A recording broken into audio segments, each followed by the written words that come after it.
Primetime news this evening, Paula Llewellyn to remain as DPP.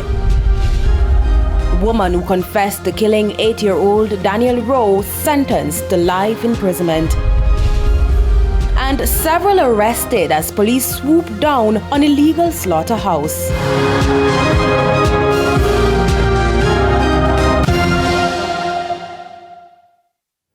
Good evening and welcome to Primetime News. We're live on air at onespotmedia.com. I'm Anthony Lugg. And I'm Giovanni. Then it's a special welcome if you're watching on TVJ International in the Cayman Islands.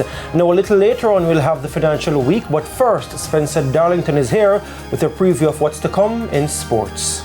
Thanks, Gio. Well, the West Indies were swept by Bangladesh in their T20 International Series, but the Windies captain says there's no need to worry. We'll tell you more in Primetime Sports later. Looking forward to hear about that. And Romain Robinson is also here to give us the latest weather forecast. Thanks, Anthony. Now, we're expected to finish this week much the same way as we did start it. We do have partly cloudy conditions in the afternoon, but there are showers that are expected to be affecting the island sometime at the start of next week, especially on Tuesday. No, it's not good news when the team gets a whitewash and saying don't worry about it. There's also sports commentary on E-Prime in this newscast, but before the break, the feedback question. This evening we're asking, what precautionary measure do you take when purchasing meat?